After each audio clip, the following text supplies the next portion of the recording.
Aspen University, CJ105, Technology in Criminal Justice. My name's Andre Rosedale. I'm the instructor for this course.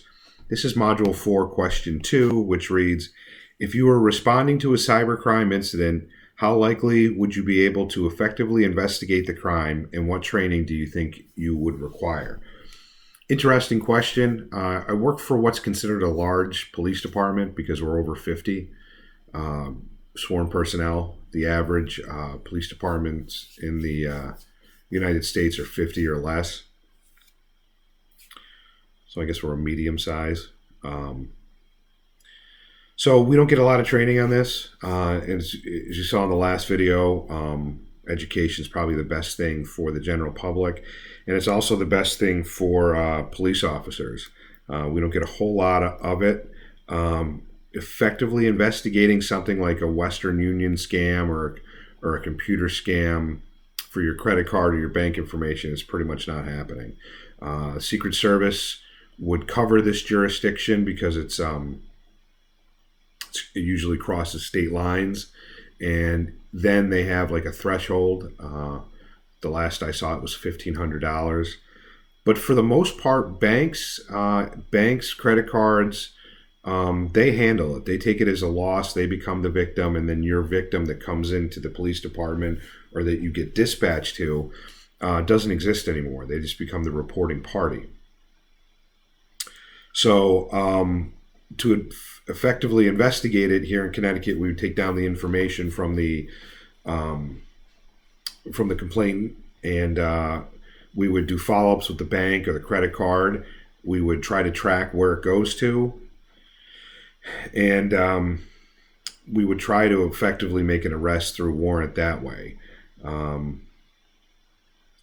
They're difficult. I had one just recently where a woman's credit card or debit card was used in the state of Connecticut, about 40 minutes from here, and then up the 91 corridor to Enfield when she caught it. So it started in Wethersfield. We're in southeast Connecticut. We're not near 91.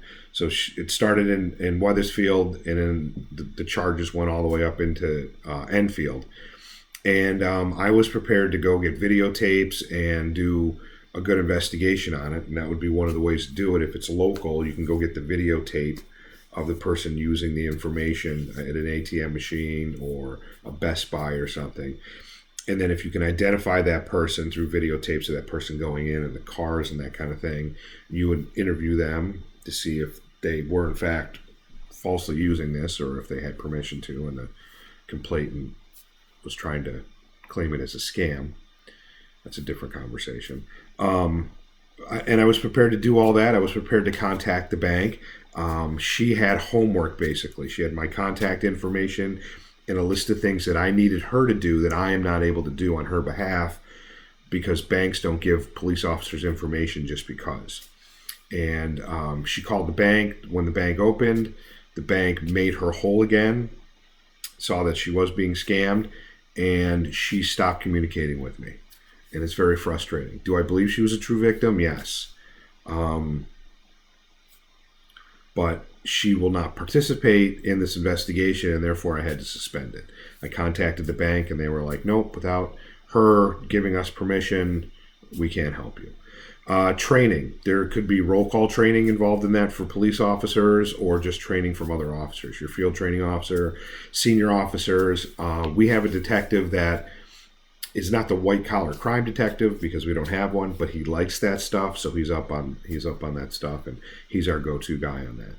So I look forward to your response, whether it be textbook, your personal experience as law enforcement, your personal experience as a victim of a crime like this, and don't forget a good APA reference as it would appear on your reference page.